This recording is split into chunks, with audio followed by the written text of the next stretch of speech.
Viewers வணக்கம், welcome back to screen time with Dinesh. Reminder 2 இந்த படம் பார்த்தீங்கன்னா ஃபர்ஸ்ட் பார்ட்டோட கண்டினியூட்டி தான். இவர் வந்து ஹீரோ வந்து பார்த்தீங்கன்னா ரன்வீர் சிங்.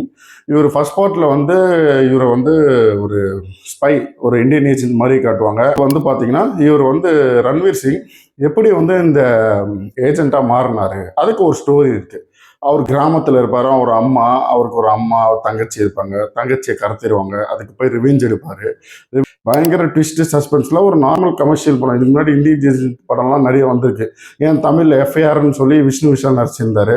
ஏன் அந்த படம் அந்த அளவுக்கு இட்டு கொடுக்கல, ஏன் இந்த படத்துக்கு இட்டு கொடுக்குறீங்க? ஏன்னா 45 மினிட்ஸ் வந்து ஸ்க்ரீன் பிளே வந்து டைரக்டர் வந்து நிறுத்திருக்காங்க. இதுக்கு வந்து நான் டைரக்டருக்கு ஒரு ஹேட்ஸ் ஆஃப் சொல்லணும்.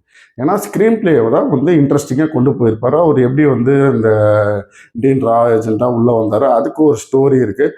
கொஞ்சம் நிறைய ஹிந்தி சாங், பழைய சாங்கெல்லாம் எடுத்து பழைய சாங்கெல்லாம் இதில் போட்டு அந்த அனிமல் படத்தில் வர மாதிரி இந்த பஞ்சாபி சாங்கெல்லாம் இதுலேயே சாங்கெல்லாம் போட்டு மிக்சிங் பண்ணி சோடா ஊற்றி வாட்டர் ஊற்றி எல்லாம் அந்த மாதிரி ஒரு ராவாக கல்ப்பாக கொடுத்துருப்பாங்க. ரத்த வந்து ஆஹா ஓஹோ ஓஹோலாம் பேசின்னு தயவுசெய்து உங்களை நீங்களே முட்டாளாக்கிக்காதீங்க. அவ்வளோதான். அந்த படம் வந்து சும்மா ஒரு தடவை பார்க்கலாம். வீட்டில் போர்டு அடிக்குது, படம் எதுவுமே இல்லை, காஞ்சி போயிருக்கீங்க, போய் ஒரு தடவை பாருங்க, அவ்வளோதான்.